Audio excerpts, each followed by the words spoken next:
तो चलिए आज जीवन के सबसे बड़े रहस्यों में से एक की परतें खोलते हैं, वंशानुक्रम की कहानी। हम इसके सबसे बुनियादी नियमों से लेकर उन जटिल गड़बड़ियों तक की बात करेंगे जो हमें वो बनाती हैं जो हम हैं। ये एक ऐसा सवाल है जो हजारों सालों से हम इंसानों को हैरान करता आया है। भाई आखिर ये गुण, ये आदतें एक पीढ़ी से दूसरी पीढ़ी में जाती कैसे हैं? इस पहेली को सुलझाने के लिए हमें सबसे पहले समझना होगा वंशानुक्रम को, इनहेरिटेंस। ये बस वो प्रक्रिया है जिससे माता पिता के गुण उनकी संतान तक पहुंचते हैं। ये आनुवंशिकता की कहानी का कह सकते हैं पहला अध्याय है। लेकिन जाहिर है बच्चे अपने माता पिता की हूबहू कार्बन कॉपी तो नहीं होते, है ना? उनमें जो छोटे बड़े अंतर दिखते हैं उसी को विज्ञान की भाषा में विभिन्नता या वेरिएशन कहते हैं। और विज्ञान की वो शाखा जो इन दोनों ही कमाल की चीज़ों को, मतलब वंशानुक्रम और विभिन्नता, दोनों का अध्ययन करती है, उसे ही हम आनुवंशिकी या जेनेटिक्स के नाम से जानते हैं। तो हमारी इस जासूसी कहानी के पहले हीरो थे ग्रेगर मेंडल। 1850 के दशक में उन्होंने ही दुनिया के सामने इस आनुवंशिकता के खेल के कुछ बहुत ही बुनियादी नियम रखे थे। मेंडल ने अपने एक्सपेरिमेंट्स के लिए बाग के मटर के पौधे को बड़ी ही समझदारी से चुना था। क्यों? क्योंकि एक तो इसका जीवन चक्र छोटा था, मतलब नतीजे जल्दी मिलते थे, और दूसरा इसमें कई ऐसे गुण थे जो एक दूसरे से बिल्कुल अलग थे, जैसे लंबा या बौनापन, गोल या झुर्रीदार बीज। उन्होंने मटर के 7 अलग अलग बिल्कुल साफ साफ दिखने वाले लक्षणों पर अपना ध्यान लगाया, जैसे पौधे की हाइट, फूल का रंग, ताकि वो ये ट्रैक कर सकें कि ये गुण अगली पीढ़ी में जाते कैसे हैं। अब जरा उनके क्लासिक एक्सपेरिमेंट को समझिए, मजा आएगा। उन्होंने एक शुद्ध लंबे पौधे का क्रॉस एक शुद्ध बौने पौधे से कराया, और जानते हैं क्या हुआ? पहली पीढ़ी में सारे के सारे पौधे लंबे निकले, बौनापन जैसे हवा में गायब हो गया। लेकिन जब इन लंबे पौधों का आपस में क्रॉस कराया गया तो अगली पीढ़ी में वो बौने पौधे फिर से दिखने लगे।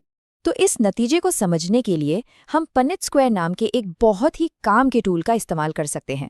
ये हमें दिखाता है कि पहली पीढ़ी के माता पिता से कौन कौन से जेनेटिक कॉम्बिनेशन बन सकते हैं, और यहीं से ये रहस्य सुलझना शुरू होता है। मेंडल ने जब बार बार ये प्रयोग किया तो एक कमाल का पैटर्न सामने आया। दूसरी पीढ़ी में हर एक बौने पौधे के लिए 3 लंबे पौधे उग रहे थे, मतलब एक बिल्कुल सटीक 3:1 का अनुपात। और ये कोई महज इत्तेफाक तो बिल्कुल नहीं हो सकता था। इस एक सीधे साधे प्रयोग से मेंडल ने 2 बड़े और जबरदस्त नियम दिए। पहला, प्रभाविता का नियम, जिसका मतलब है कि एक गुण दूसरे पर हावी हो सकता है, उसे छिपा सकता है। और दूसरा, विसंयोजन का नियम, मतलब हर गुण के लिए जिम्मेदार कारक अगली पीढ़ी में जाने से ठीक पहले अलग अलग हो जाते हैं। इन्हीं 2 नियमों ने जेनेटिक्स की पूरी नींव रखी। लेकिन कहानी इतनी सीधी नहीं थी।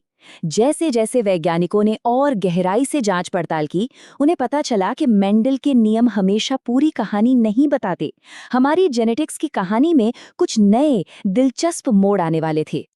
मिसाल के तौर पर स्नैपड्रैगन जैसे कुछ फूलों में जब एक लाल और एक सफेद फूल के जीन्स मिलते हैं तो कोई एक रंग दूसरे पर हावी नहीं होता, बल्कि दोनों मिलकर एक बिल्कुल नया गुलाबी रंग बना देते हैं। इसे कहते हैं अपूर्ण प्रभाविता। और हम इंसानों के ABO ब्लड ग्रुप में तो कहानी और भी मजेदार हो जाती है। यहाँ A और B वाले जीन दोनों एक साथ बराबरी से अपना असर दिखाते हैं और ब्लड ग्रुप AB बन जाता है। इसे कहते हैं सह प्रभाविता, मतलब यहाँ कोई किसी से कम नहीं है। अब इन सब खोजों ने एक बहुत बड़ा सवाल खड़ा कर दिया। मेंडल के ये अदृश्य कारक, जिन्हें हम आज जीन कहते हैं, आखिर हैं क्या? शरीर में ये रहते कहाँ हैं? इन नियमों का कोई फिजिकल आधार भी है या नहीं? इसका जवाब 20वीं सदी की शुरुआत में मिलना शुरू हुआ। वैज्ञानिकों ने मेंडल के काम को ही आगे बढ़ाया और धीरे धीरे इस पहेली के सारे टुकड़े अपनी जगह पर आने लगे।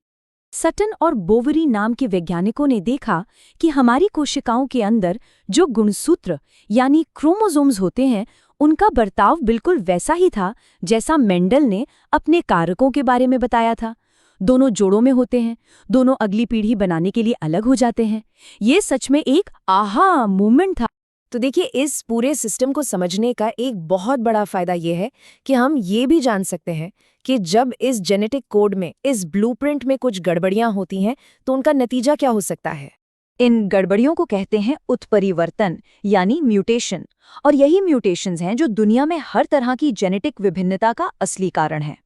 कभी-कभी ये बदलाव बहुत ही मामूली होता है, इतना छोटा कि डीएनए के कोड में सिर्फ एक अक्षर बदल जाता है, जैसे GAG की जगह GUG हो जाना, बस। लेकिन ये जरा सा बदलाव सिकल सेल अनीमिया जैसी गंभीर बीमारी की वजह बन जाता है। इस बीमारी में लाल रक्त कोशिकाओं का आकार बदल जाता है, जिससे पूरे शरीर में ऑक्सीजन पहुंचाने में दिक्कत होने लगती है। और कभी-कभी ये गलतियां बहुत बड़े लेवल पर भी होती हैं, जैसे एक इंसान में सामान्य 46 क्रोमोसोम की जगह एक पूरा का पूरा एक्स्ट्रा क्रोमोसोम आ जाए और कुल संख्या 47 हो जाए। ये दिखाता है कि इतने बड़े पैमाने की गलती का क्या असर हो सकता है। क्रोमोसोम नंबर 21 की एक एक्स्ट्रा कॉपी के कारण डाउन सिंड्रोम होता है, जो किसी व्यक्ति के शारीरिक और मानसिक विकास को कई तरीकों से प्रभावित करता है। तो एक साधारण से बगीचे से शुरू हुई कहानी आज हमारे डीएनए के कोड तक पहुंच चुकी है।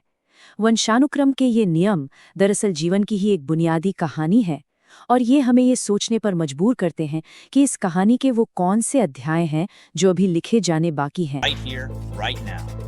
Subscribe and join